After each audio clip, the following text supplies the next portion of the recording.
Il a suffi d'une annonce pour que 100 hommes répondent positivement. Il y a un journaliste au Québec, je crois, qui a posté la même annonce que Dominique Pélicaud et qui a lui aussi obtenu 100 réponses positives d'hommes. Aujourd'hui, la question qui n'essentialise pas.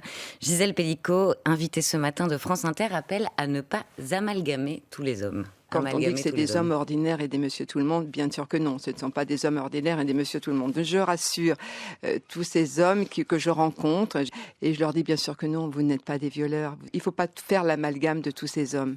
Vous qui aviez dit ne pouvoir compter sur aucun homme dans le combat contre les violences faites aux femmes lors d'une interview. Oui, que vous regrettiez de ne pouvoir compter sur aucun homme. Est-ce que vous êtes d'accord aujourd'hui avec les propos de Gisèle Pélicaud ? Je trouve que le procès Pélicaud a donné lieu justement à des prises de conscience chez certains hommes qui ont pris des positions publiques, qui étaient très courageuses d'ailleurs, et qui nous disaient mais je me sens responsable et je voudrais avoir une autre parole pour me désolidariser de ce qui est en train de se passer. Et c'est précisément cette parole qui manque aujourd'hui dans le débat public.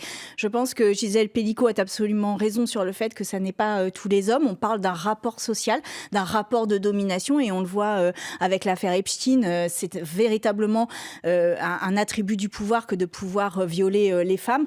Mais je voudrais quand même dire aussi à Gisèle Pélicaud que Mazan est une petite ville et qu'il a suffi d'une annonce pour que 100 hommes répondent positivement à cette annonce. Et il y a un journaliste au Québec ou au Canada, je ne sais plus, mais au Québec, je crois, qui a posté la même annonce que Dominique Pélicaud et qui a lui aussi obtenu 100 réponses positives d'hommes. Donc c'est quand même beaucoup trop d'hommes en tous les cas.